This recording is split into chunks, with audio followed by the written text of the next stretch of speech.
Batu mustika merah delima, perebutan sakti antar raja. Di balik gemerlap kekuasaan para raja Nusantara, tersembunyi satu pusaka yang diyakini mampu membalikkan nasib sebuah kerajaan. Batu mustika merah delima.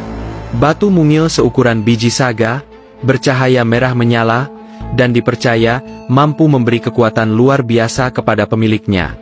Di kalangan spiritualis kuno, batu ini disebut darah bumi yang membeku, dan menjadi perebutan sengit antar penguasa dari Jawa, Sumatera hingga ke pelosok Kalimantan. Namun, mustika ini tak sekadar perhiasan. Ia adalah simbol kekuasaan, kesaktian, dan legitimasi tahta. Mereka yang memilikinya diyakini akan tak terkalahkan, terlindungi dari serangan fisik maupun gaib, bahkan, konon, tak bisa dibunuh dengan senjata biasa. Awal legenda merah delima dari tanah Pajajaran.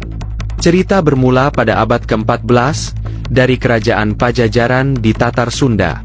Dikisahkan bahwa Prabu Siliwangi, Raja Agung yang dikelilingi harimau gaib dan kesaktian tinggi, menyimpan sebuah mustika berwarna merah darah. Mustika itu diberikan oleh seorang empu dari Gunung Tangkuban Parahu, hasil ritual malam selama 40 hari 40 malam. Menurut naskah babat setempat, Prabu Siliwangi menggunakan batu merah delima ini saat menghadapi perang besar melawan pasukan Majapahit. Setiap panah dan tombak musuh tak mampu melukai tubuhnya. Tubuh sang raja seolah diselimuti perisai tak kasat mata. Namun, setelah Prabu Siliwangi moksa, menghilang bersama pasukannya, batu mustika itu raib. Perebutan berdarah. Mataram versus Banten.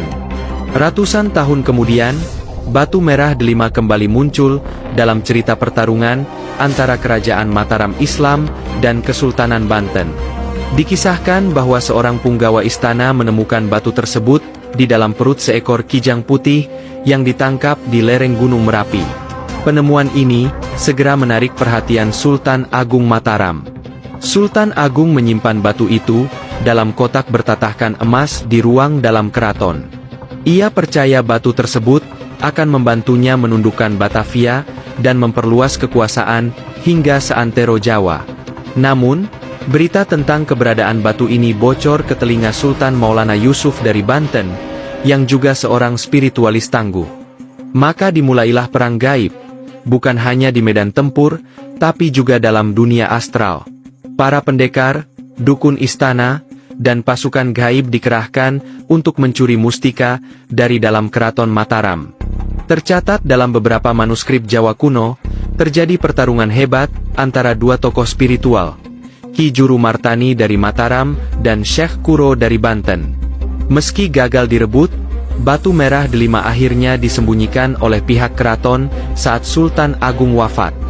Lokasinya dirahasiakan hingga kini. Kesaksian spiritual, merah delima tak bisa dibeli. Beberapa tokoh spiritual dari abad ke-18 hingga 20 menyebut bahwa batu ini sesungguhnya tak bisa dimiliki secara duniawi. Ia akan berpindah sendiri kepada sosok yang layak. Diceritakan dalam babat Tanah Jawi, seorang bangsawan dari keraton Yogyakarta mencoba membeli batu merah delima dari seorang pertapa tua di Gunung Lawu. Namun, batu itu lenyap saat hendak dibayar. Dalam naskah Serat Centhini, disebutkan bahwa batu ini hanya bisa dilihat oleh mata batin yang jernih. Bila seseorang melihatnya dengan hawa nafsu, maka batu itu hanya tampak seperti batu biasa. Tapi bagi yang berhati bersih, batu itu bercahaya seperti bara api dan dapat melayang di udara. Batu berdarah, kutukan atau ujian? Ada pula cerita bahwa merah delima membawa kutukan. Raja atau pemimpin yang menyalahgunakannya untuk menindas rakyat akan kehilangan akalnya. Beberapa penguasa lokal yang dikisahkan pernah menyentuh mustika ini mengalami kematian aneh atau kegilaan. Seperti diceritakan dalam legenda rakyat Tanah Banjar, seorang adipati bernama Pangeran Tumenggung menemukan batu merah delima dalam gua di Bukit Batu.